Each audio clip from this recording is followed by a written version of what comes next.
Elara knelt by the open chest, the scent of cedar and aged silk filling her lungs. Her fingers traced the empty velvet-lined slot. Not just empty, but a ghost of what had been there. A cold, sinking dread replaced the familiar warmth of anticipation. It wasn't the scent of Grandma Beatrice's perfume, nor the glint of old gold she was missing. It was the weight, the heavy, comforting weight of the antique emerald and diamond ring. It was gone. Not misplaced. Gone. And the pit in her stomach knew exactly who was responsible. Elara, an art teacher whose annual salary barely covered the rent on her small, brightly painted apartment, treated her grandmother's jewelry chest like a sacred vault. It sat on her dresser, a dark, heavy contradiction to the ephemeral sketches and vibrant canvases scattered across her room.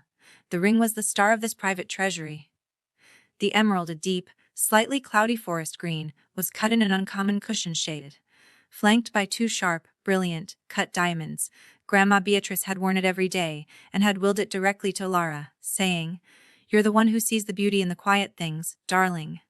The certified appraisal, tucked safely in a separate bank safety deposit box, listed its value at 8,000. For Elara, the true value was infinite. She'd last worn the ring 3 weeks ago, for a friend's gallery opening. She remembered the ritual, wearing it for the event, then placing it back in its precise, custom-cut slot in the velvet tray before going to bed. Now, her knees ached on the hardwood floor as she frankly appended the small chest. Drawers were pulled out, contents spilled, tangled silver chains, dull pearls, and costume pieces, but no emerald flash. "It can't be," she whispered, her voice rough. "I know I put it back." Elara tried to be logical. Perhaps she'd put it in the wrong box. She checked her small stash of coin purses, the bedside table drawer, even behind the dresser. Nothing. The logic failed, and the icy grip of suspicion tightened. She didn't need a detective to tell her where to look next.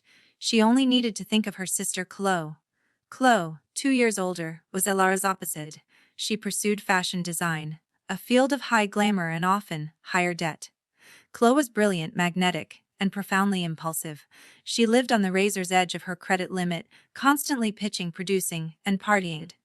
Their relationship had always been a seesaw of fierce loyalty and deep frustration over Chloe's financial recklessness. 3 weeks ago, the night of the gallery opening, Chloe had been at Elara's apartment. She'd shown up unexpectedly, charming and distraught, claiming her landlord was threatening eviction over 2 months of back rent. "Elara, I swear, this new line is going to launch next month. I just need a bridge." Chloe had pleaded, eyes wide and glistening. Elara had sighed. "Chloe, I told you. I only have $500 in savings. I can't. That's for my car repair." "No, not cash," Chloe had said, her eyes flitting around the small apartment, lingering momentarily on the ornate cedar chest. "Just, hypothetically, what about that antique emerald ring? You never wear it, could we put it up for collateral? Just until the line sells." Elara had been unequivocal. "Absolutely not. That ring stays right where Grandma Beatrice put it, and it stays with me. It's not collateral, it's heritage. You know that." Chloe had backed down, seemingly accepting the refusal, though she'd spent the rest of the evening subdued and irritable. She'd left early, claiming an urgent meeting, giving Elara a quick, dry kiss on the cheek. Sitting amidst the scattered jewelry, Elara felt a chill that had nothing to do with the draft from the window. The timeline was too perfect. The desperation, the proximity, the sudden silence from Chloe over the past few weeks. Elara picked up her phone, her hands trembling. She bypassed a direct call, opting instead for a terse text message. To Chloe, "Hey, checking in. Are you at your studio? We need to talk about Grandma's ring. Urgent. Ought." The reply came almost instantly, though it was oddly formal, lacking Chloe's usual emoji-laden flair, from Chloe, in an intense fitting all day. "Can't talk. What's up with the ring? Hope you didn't lose it, lol." The lol struck Elara like a physical blow. It was dismissive, defensive, and completely out of character for a genuine question about a family heirloom. The evasiveness was the first piece of concrete evidence. Elara stood up, smoothing the wrinkles from her jeans. Her eyes, usually soft and bright, narrowed. She needed more than a hunch. She needed proof. She walked to the small, shared laptop that sat on her writing desk. Her father, bless his trusting heart, had set up a shared family account years ago, and while Elara kept her passwords private, Chloe was notoriously careless with hers. Elara typed the first password that came to mind, her dog's name from childhood. Incorrect. The second the year she and Elara had traveled to Italy. Success. Chloe's browser history was a chaotic map of desperation. Elara scrolled through pages of fabric suppliers, vintage clothing blogs, and then it appeared. The search queries, like sharp shards of glass, confirmed her darkest fear. How fast can you sell antique diamond rings? Consignment buyers Manhattan estate jewelry. Value check on cushion-cut emerald. Elara's breath hitched. She clicked on the last search result, a thread on a local designer forum. It was a recent post, dated 2 weeks ago under the username Vixen Design. Chloe's online alias since high school. The post read, Vixen Design urgent need for liquidity. Have a certified antique emerald piece. Vintage 1920s setting, 2-side diamonds very cleaned. Looking for a reputable buyer who can move fast. Prefer local cash to transfer. Any recommendations other than the big auction houses? 2 responses immediately drew Elara's eye. Both recommended a place called the Sovereign Exchange on 48th Street. Known for offering quick cash for high-end pieces, operating just beneath the formal auction level. Elara slumped back in the chair, her vision swam. It wasn't about the money. Not truly. It was the calculated, cold-blooded betrayal. Chloe hadn't asked. She hadn't tried to work more hours or take out a loan. She had stolen a piece of Elara's heart, a piece of grandma, and monetized it to keep her flimsy business afloat. The act was worse than a theft. It was a violation of trust and legacy. Elara felt the shift. The panic of a few hours ago was replaced by a bone-deep, icy determination. There were no tears, no dramatic outbursts. That would be closed territory. Elara was the steady one, the one who planned, the one who documented. She looked at the clock. It was 11:30 a.m. The Sovereign Exchange would be open. She stood retrieving her wallet and her keys. Her hands were steady now. The betrayal was real, confirmed not by a tearful confession, but by the cold, digital trail Chloe had left behind. Elara needed one final confirmation. To see the paper trail, to know how much she had received, and to know if the ring could even be retrieved. The turning point wasn't the discovery of the theft. It was the realization that the relationship with her sister was a lie built on Elara's own patience and forgiveness. This time, there would be no forgiveness, only consequences. The protective, loving sister Elara was gone, replaced by an avenging force driven by a profound sense of loss and injustice. She pulled on her coat, locking the apartment door behind her, the heavy silence of the empty space a mirror for the void in her heart. She was going to 48th Street. She was going to meet the truth head-on. The subway ride downtown was a blur of noise and jostling bodies, but Elara felt eerily suspended, disconnected from the rhythm of the city. She gripped the worn strap of her purse, her mind replaying the moment her eyes had found Chloe's incriminating search history. The memory of the smooth, cool emerald against her skin was now replaced by the sharp, metallic taste of betrayal. She arrived on 48th Street, the air thick with the smell of exhaust and a muted, pervasive scent of wealth. The Sovereign Exchange was discreetly positioned between a high-end watch repair shop and an empty storefront, its window dressed only with a simple, engraved gold plaque. It looked less like a pawn shop and more like a private banker's office. Exactly the kind of place Chloe, always aiming for prestige, would choose. Inside, the atmosphere was hushed. The walls were a deep, stately blue, and a long, dark wood counter ran the length of the room. Behind it sat a man in his late 50s, neat gray hair and wire-rimmed glasses, Mr. Abernathy, the proprietor. Elara approached the counter, her throat dry. She forced her voice to sound calm, professional, and entirely detached. "Good afternoon. I'm hoping you can help me. I believe a family heirloom may have been sold here recently." Mr. Abernathy looked up, his expression neutral but his eyes immediately registering Elara's tension. "We handle many transactions, miss. We specialize in estate pieces.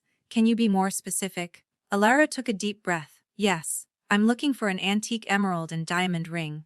Cushion-cut emerald, quite deep green, flanked by 2 brilliant cut diamonds.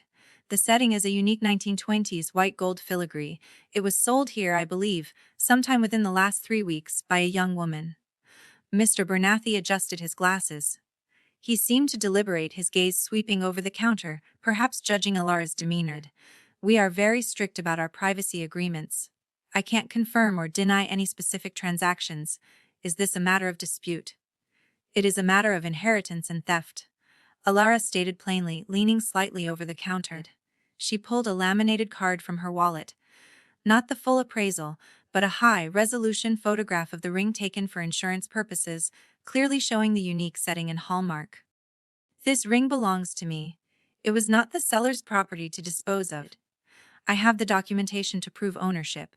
I simply need to know if you possess it or if you acquired and immediately resold it." The photograph worked its intended magic. Mr. Abernathy took it, examining the detail. He looked back up at Elara, his professional neutrality finally cracking into a flicker of concern. "Ah, yes, I remember this piece," he said, his voice dropping slightly. "It was quite striking. Very clean setting." Alara's heart seized. The physical confirmation was a massive blow, simultaneously validating her suspicions and crushing the last sliver of hope she hadn't known she was holding on to. "Did you buy it?" she managed to ask. "We did. About 2 weeks and 4 days ago," he confirmed, checking a ledger beneath the counter. The seller was indeed a younger woman. She presented a driver's license and stated she was selling on behalf of her aging mother. Claimed she was selling quickly to cover urgent medical bills. Elara fought the urge to laugh bitterly. Medical bills. Chloe was as good a liar to strangers as she was to family. "And the price?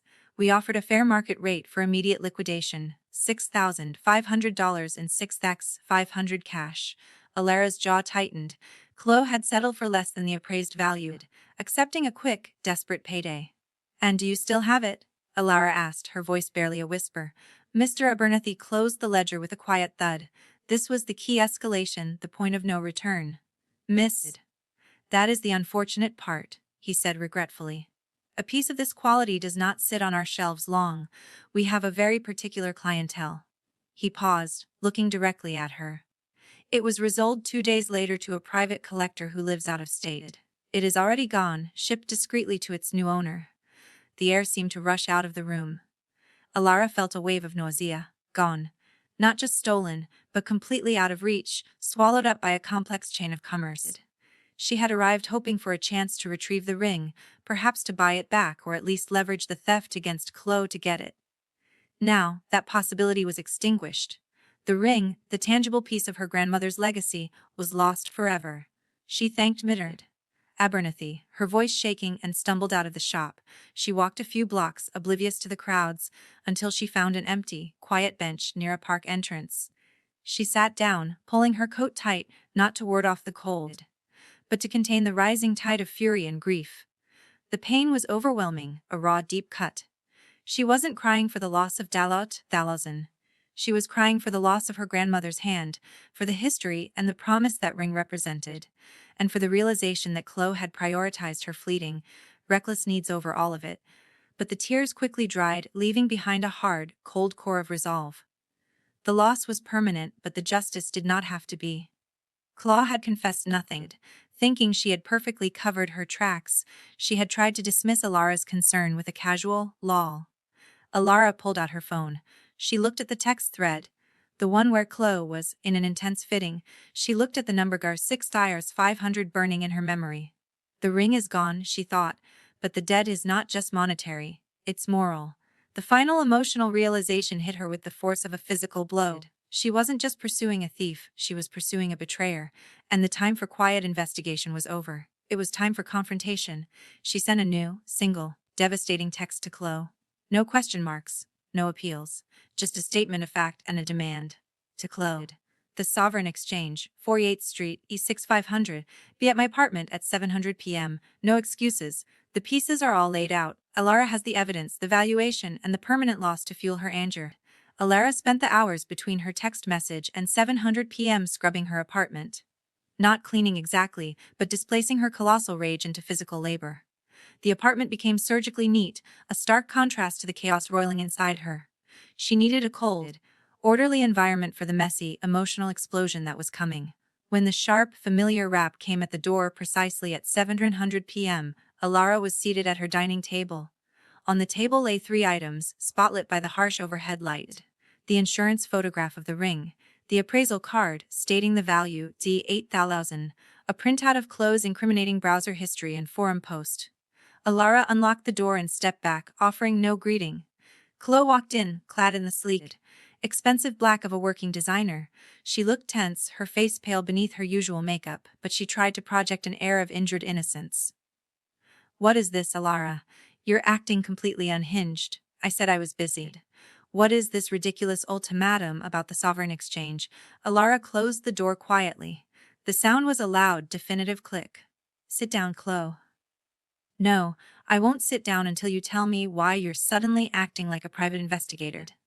Seriously, is this about a missing earring or something? You're scaring me. Chloe's voice was high and nervous, the frantic energy of someone whose control was slipping. Elara walked to the table and calmly pointed to the photo of the ring.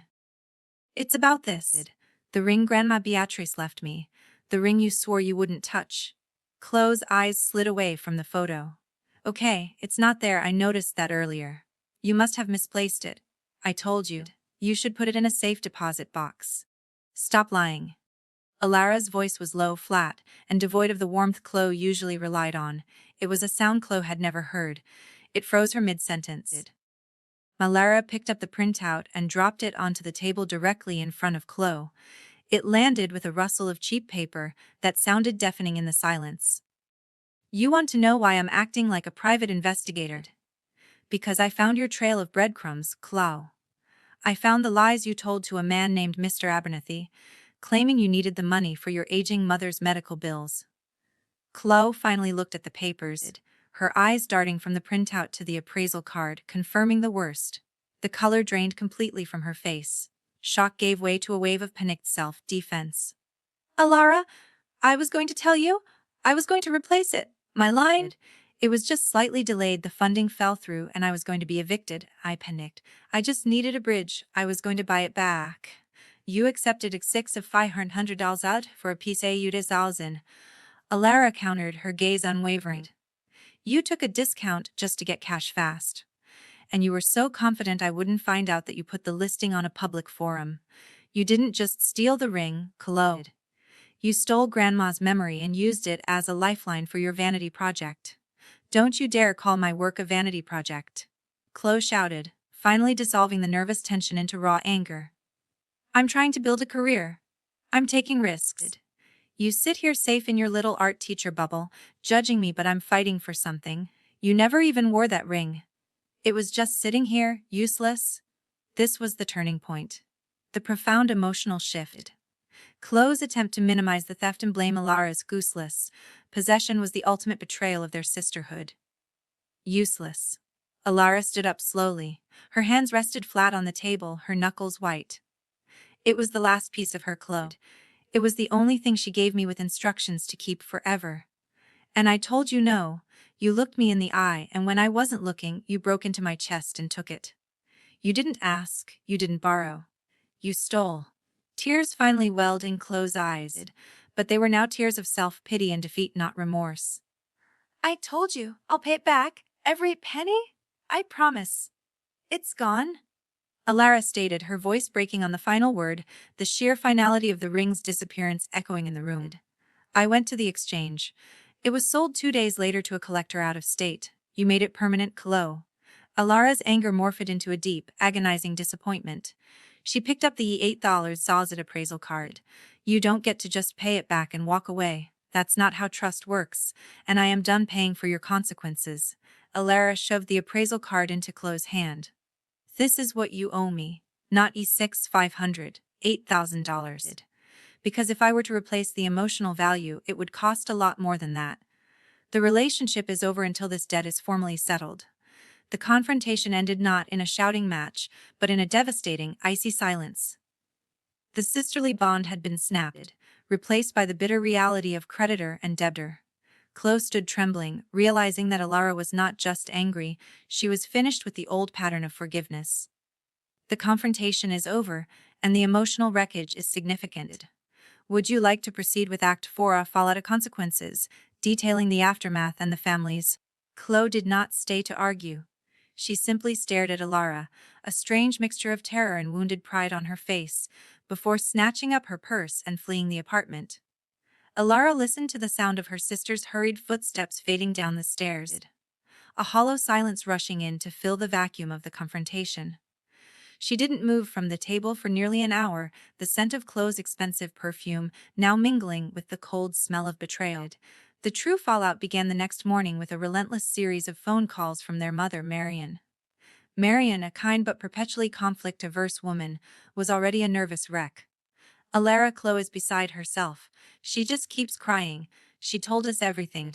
Well, some things. You have to understand how desperate she was. She said she's willing to pay you back. She will pay me back, Mom, Elara said, her voice sounding distant even to herself. But this isn't about desperation. This is about choice. She chose to steal the one thing I told her was irreplaceable. She chose her ambition over family legacy, and she lied about it for weeks. But darling, you're ruining your relationship. Your sisters. Can't you just accept her promise and move on? Chloe is fragile right now, Marion pleaded. This is tearing the family apart. No, Mom. Elara countered, drawing a deep, painful breath.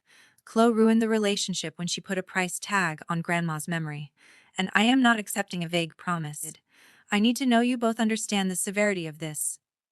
Elara then took the firmest, most painful step of her life. She insisted that the debt not be a quiet, private exchange, but a formal, documented agreement.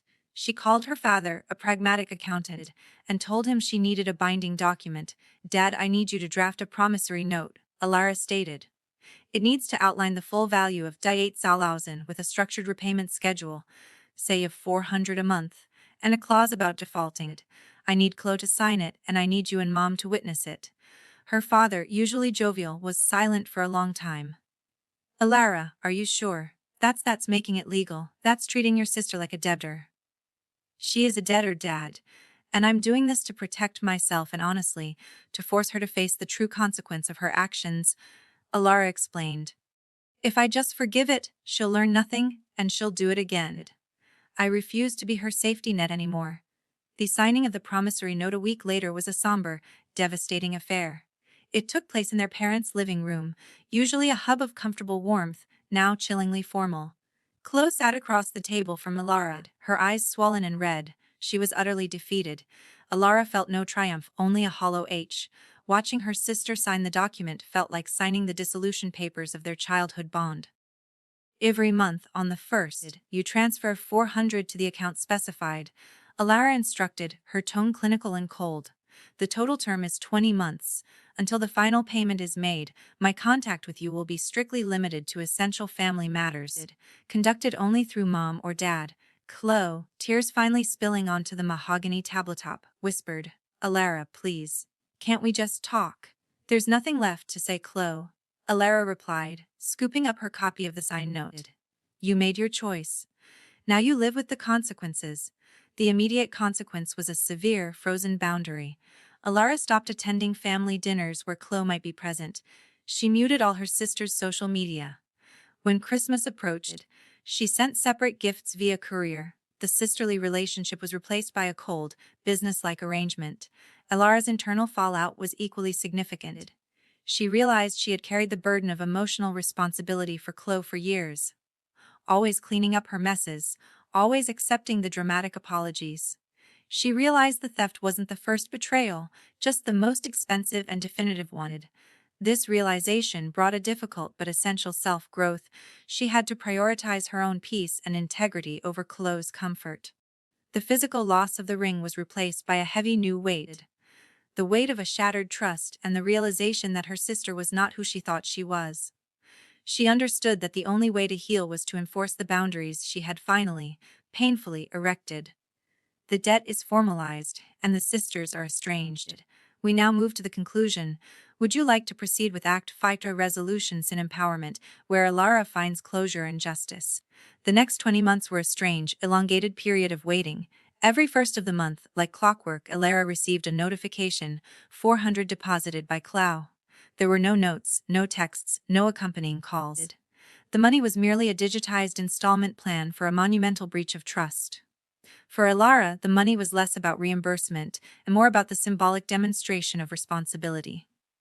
She filed each bank statement meticulously, watching the total shrink from 8,000 to zero. The lack of contact was initially painful, a constant dole of loss. But as the months passed, it became a quiet relief. She was no longer dealing with the instability of Chloe's life, she was focusing on her own.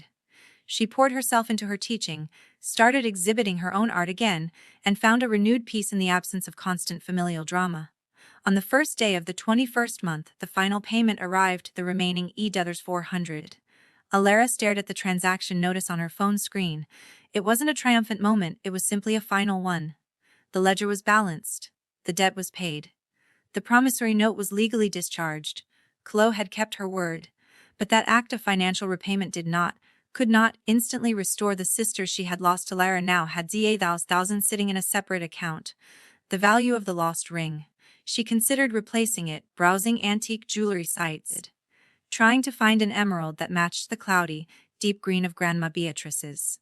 But every ring felt wrong, a cheap imitation of a history she couldn't replicate. She realized the money itself was the new inheritance. Grandma Beatrice had believed in legacy and quiet beauty. The ring was merely a physical manifestation of that. Elara had a new idea. It was a choice that brought her more peace and fulfillment than any stone ever could. She used the entire $8,000 to establish the Beatrice Elara Art Fund at the community college where she taught.